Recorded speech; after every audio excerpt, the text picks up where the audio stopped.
தந்தி தொலைக்காட்சியில கணேஷ் கிட்ட ஒரு தம்பி வந்து கேள்வி கேட்டுருவாப்ல. இந்த மாதிரி நீங்க ஏன் வந்து 2014 தனித்து இருந்தீங்க, 2019 தனித்து நிக்கல, இப்ப 2025 இப்பயும் நீங்க வந்து தனித்து இருக்கலாம், ஆனா எல்லாமே நீங்க கூட்டணிக்கு போயிட்டீங்க.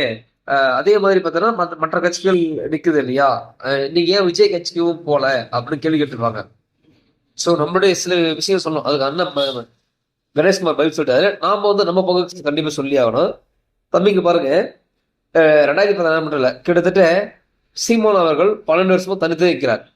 தமிழக மக்கள் ஒரு இடத்துலயாவது அந்த கட்சியை சார்ந்தவர்களை வெற்றி பெற்று இருந்தால் ஒரு மாற்றத்தை மக்கள் விரும்புறாங்க அப்படின்னு சொல்லலாம். நம்ம தொடர்ந்து போராடிக்கிட்டே இருக்கும். அப்ப நீ போராடிக்கிட்டே இருந்தனா பின்னாடி வீரர்கள் மடிஞ்சுக்கிட்டே இருப்பாங்க. அங்க தலைமை இருந்தும் தளபதிகள் இருந்தும் ஒரு போருக்கு சென்று வெற்றி பெற முடியாது. அப்போ ஒரு ராஜ்யத்தோடு சேர்ந்து இன்னொரு ராஜ்யமாக இருந்தால் மட்டும்தான் நம்மளால வெற்றி பெற முடியும். இப்ப எக்ஸாம்பிளுக்கு நம்மள அடக்க வந்தவங்க தான் முகலாய பேரரசு. நம்மளை அதுக்கப்புறம் அந்த முகலாய பேரரசு நம்மளையும் அடக்க வந்தவன் பிரிட்டிஷ்காரன்.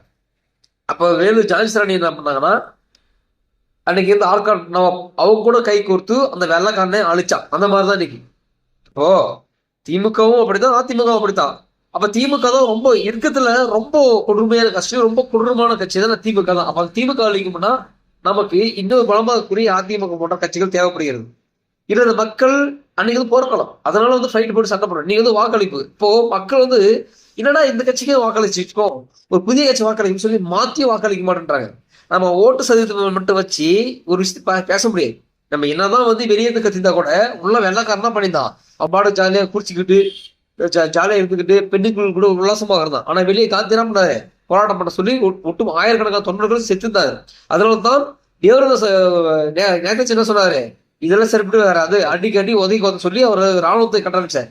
ஸோ அதனால மக்கள் சாதாரண வாக்கு ஒரு முறை அப்படி மாத்தி வாக்களிச்சீங்கன்னா அந்த கட்டளை வந்து அப்படியே துட்டா போயிடாது.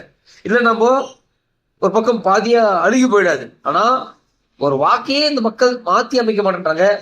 ஒரு ஆட்சி பண்றது மக்கள் கொடுத்துருவாங்களா, அப்போ கொடுக்க வரைக்கும் நம்ம ஏதாவது ஒரு விஷயத்தை செஞ்சுதான் ஆகணும்.